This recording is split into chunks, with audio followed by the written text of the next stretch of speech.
Good morning, students. I am Ahmed SM, Assistant Professor, Government First Year College of Tiningadi. I am addressing now first BCom students of the academic year 2020-21. You are welcome to Government First Year College of Tiningadi, and I will be engaging the subject Financial Accounting 1. Financial Accounting 1 deals with some of the accounting concepts, conventions, and other basics in its first chapter. And other chapters, in other chapters, we find practical subjects, practical chapters. Practical topics are dealt with. And I have already presented before you the syllabus and the program structure of first semester BCom. Today, I will start the first chapter of Financial Accounting 1, that is Introduction. Let us move to the first chapter.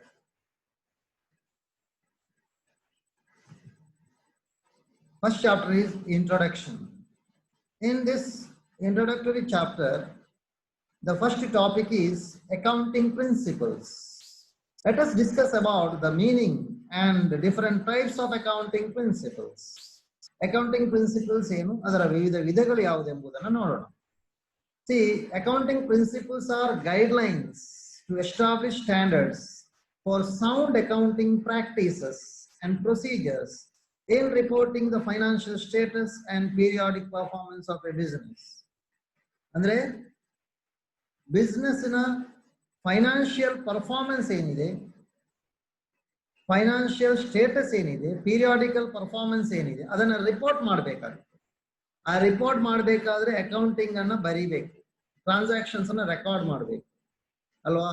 ಆ record ಮಾಡುವಾಗ, ಅದನ್ನ reporting ಮಾಡುವಾಗ, record ಮಾಡುವಾಗ sound accounting practice ಮತ್ತು procedure ಇರಬೇಕು. ಯಾವ ರೀತಿ accounts record ಮಾಡಬೇಕು, ಯಾವ ರೀತಿ ಯಾವ ಯಾವ ಎಂಟ್ರಿಗಳನ್ನ, ಬೇರೆ ಬೇರೆ ಪ್ರಿನ್ಸಿಪಲ್ಸ್ ಏನು, ಬೇರೆ ಬೇರೆ ಕಾನ್ಸೆಪ್ಟ್ಸ್ ಗಳೇನು ಎಂಬುದಕ್ಕೆ ಕೆಲವೊಂದು ಅಕೌಂಟಿಂಗ್ ಪ್ರಾಕ್ಟೀಸ್ ಮತ್ತು ಪ್ರೊಸೀಜರ್ಸ್ ಇರ್ತದೆ. ಅದಕ್ಕಿರುವಂತಹ ಗೈಡ್ಲೈನ್ಸ್, ಅದನ್ನ ಎಸ್ಟಾಬ್ಲಿಷ್ ಮಾಡಲಿಕ್ಕೆ ಅದಕ್ಕೆ ಬೇಕಾಗಿ ಸ್ಟ್ಯಾಂಡರ್ಡ್ಸ್ ಅನ್ನು ಎಸ್ಟಾಬ್ಲಿಷ್ ಮಾಡಬೇಕಾಗ್ತದೆ. ಆ ಸ್ಟ್ಯಾಂಡರ್ಡ್ಸ್ ಅನ್ನು ಎಸ್ಟಾಬ್ಲಿಷ್ ಮಾಡ್ಲಿಕ್ಕೆ ಇರುವಂತಹ ಗೈಡ್ಲೈನ್ಸ್ ಗೆ ನಾವು ಅಕೌಂಟಿಂಗ್ ಪ್ರಿನ್ಸಿಪಲ್ಸ್ ಅಂತ ಹೇಳ್ತೇವೆ.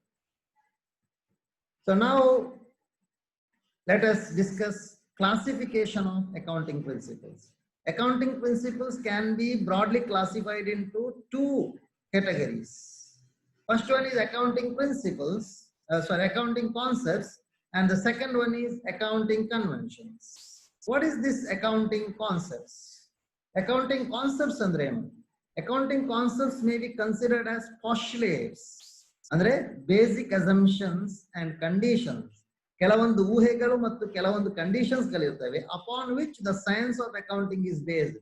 ಅಕೌಂಟಿಂಗಿನ ಪ್ರಿನ್ಸಿಪಲ್ಸ್ ಏನಿದೆ, ಅಕೌಂಟಿಂಗಿನ ಎಂಬಂತಹ ಸಬ್ಜೆಕ್ಟ್ ಇದೆಯಲ್ಲ, ಅದು ಯಾವ ತಳಪಾಯದಲ್ಲಿ ನಿಂತಿದೆಯೋ ಆ ತಳಪಾಯದಲ್ಲಿರುವಂತಹ ಬೇಸಿಕ್ ಅಸಂಪ್ಷನ್ಸ್ ಏನು, ಕಂಡೀಷನ್ಸ್ ಏನು, ಅದಕ್ಕೆ ಪಾಸ್ಟ್ಯುಲೇಟ್ಸ್ ಅಂತ ಹೇಳ್ತೇವೆ. ಅದಕ್ಕೆ ನಾವು ಅಕೌಂಟಿಂಗ್ ಕಾನ್ಸೆಪ್ಟ್ ಅಂತ ಹೇಳ್ಬೇಕು.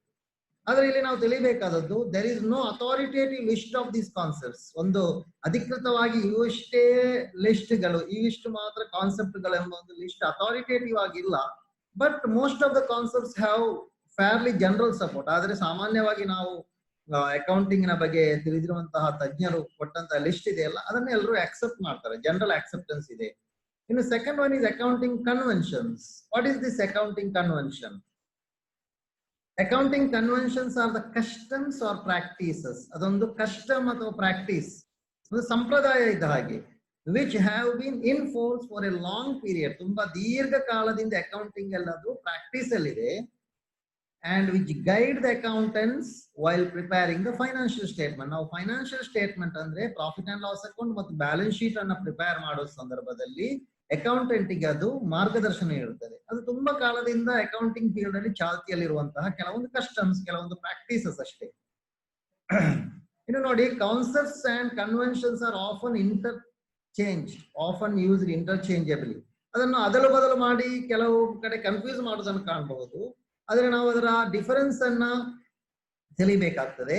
ಡಿಫರೆನ್ಸ್ ಅನ್ನು ಸ್ಪಷ್ಟವಾಗಿ ತಿಳಿಬೇಕು. ದ ಬೇಸಿಕ್ ಡಿಫರೆನ್ಸ್ ಏನಂದ್ರೆ the basic difference between the accounting concept and convention is that concepts R concerned with maintenance of accounts. Clear ಆಯ್ತಲ್ವಾ? ಕಾನ್ಸೆಪ್ಟ್ಸ್ ಇದೆಯಲ್ಲ ಅದು ಏನಾಗ್ತದೆ ಅಂದ್ರೆ ಮೈಂಟೆನೆನ್ಸ್ ಆಫ್ ಅಕೌಂಟಿಂಗ್ ಅನ್ನ ಮೈಂಟೈನ್ ಮಾಡುವುದಕ್ಕೆ ಸಂಬಂಧಪಟ್ಟದ್ದು. ಅದು ಅಕೌಂಟಿಂಗ್ ಅನ್ನ ಮೈಂಟೆನೆನ್ಸ್ ಮಾಡ್ತದೆ. ಇಲ್ಲಿ ನೋಡಿ, ಇಲ್ಲಿ ಕ್ಲಿಯರ್ ಆಗಿ ಕೊಟ್ಟಿದ್ದೇವೆ ಏನು, ಮೈಂಟೆನೆನ್ಸ್ ಆಫ್ ಅಕೌಂಟ್ಸ್. ಇದು ಅಕೌಂಟಿಂಗ್ ಕಾನ್ಸೆಪ್ಟ್ಸ್. ಅದೇ ಸಂದರ್ಭದಲ್ಲಿ accounting convention, versus conventions are applicable while preparing the financial statement. Financial statement ಅನ್ನ ಪ್ರಿಪೇರ್ ಮಾಡುವಂತ ಸಂದರ್ಭದಲ್ಲಿ ಪಾಲಿಸುವಂತ ಕೆಲವು ಕಸ್ಟಮ್ಸ್ ಇದೆಯಲ್ಲ ಅದನ್ನ, ಅಂದ್ರೆ balance sheet, trading account, profit and loss account, balance sheet ಇಂಥದನ್ನ ಮಾಡುವಾಗ ಪಾಲಿಸುವಂತ ಕೆಲವು ಕಸ್ಟಮ್ಸ್ ಇದೆಯಲ್ಲ ಅದಕ್ಕೆ ನಾವು ಅಕೌಂಟಿಂಗ್ ಕನ್ವೆನ್ಷನ್ಸ್ ಅಂತ ಹೇಳ್ತೇವೆ. ಕ್ಲಿಯರ್ ಆಯ್ತಲ್ವಾ? ಇನ್ನು ನೋಡುವ ಕೆಲವೊಂದು ಅಕೌಂಟ್ ಲಿಸ್ಟ್ ನೋಡುವ, ಯಾವುದೆಲ್ಲ ಅಕೌಂಟಿಂಗ್ ಕಾನ್ಸೆಪ್ಟ್ಸ್ ಇದೆ, ಯಾವುದೆಲ್ಲ ಅಕೌಂಟಿಂಗ್ ಕನ್ವೆನ್ಷನ್ ಇದೆ ಅಂತ ನೋಡುವ. See here, this is the list, A brief list. List ಇದೆ ಇಲ್ಲಿ. ಈ ಲಿಸ್ಟ್ ಅಲ್ಲಿ ಎಲ್ಲಾ ಐಟಮ್ ಇದೆ. ಬ್ರೀಫ್ ಅಂತ ಹೇಳಲಿಕ್ಕೆ ಆಗಲ್ಲ, ಎಲ್ಲಾ ಐಟಮ್, ಎಲ್ಲಾ ಟೈಪ್ನ ಅಕೌಂಟಿಂಗ್ ಕಾನ್ಸೆಪ್ಟ್ ಕನ್ವೆನ್ಷನ್ಸ್ ಅನ್ನು ಇಲ್ಲಿ ಕಾಣಬಹುದು. ಅಕೌಂಟಿಂಗ್ ಕಾನ್ಸೆಪ್ಟ್ ಅಲ್ಲಿ business entity concept, money measurement concept, going concern concept, cost concept, dual aspect concept, accounting period concept, matching concept, realization concept, objective evidence concept, accrual concept. And accounting convention ಅಲ್ಲಿ main ಆಗಿ 4 ಬರುತ್ತೆ. ಎಲ್ಲಿ ನೋಡಿದ್ರೆ ನೀವು 4 convention ಅನ್ನು ಕಾಣಬಹುದು. Convention of consistency, convention of full disclosure, convention of conservatism, convention of materiality. ಇವೆಲ್ಲವನ್ನು ನೀವು ಫಸ್ಟ್ PUC ಯಲ್ಲೇ ಕಲ್ತಿದ್ದೀರಿ.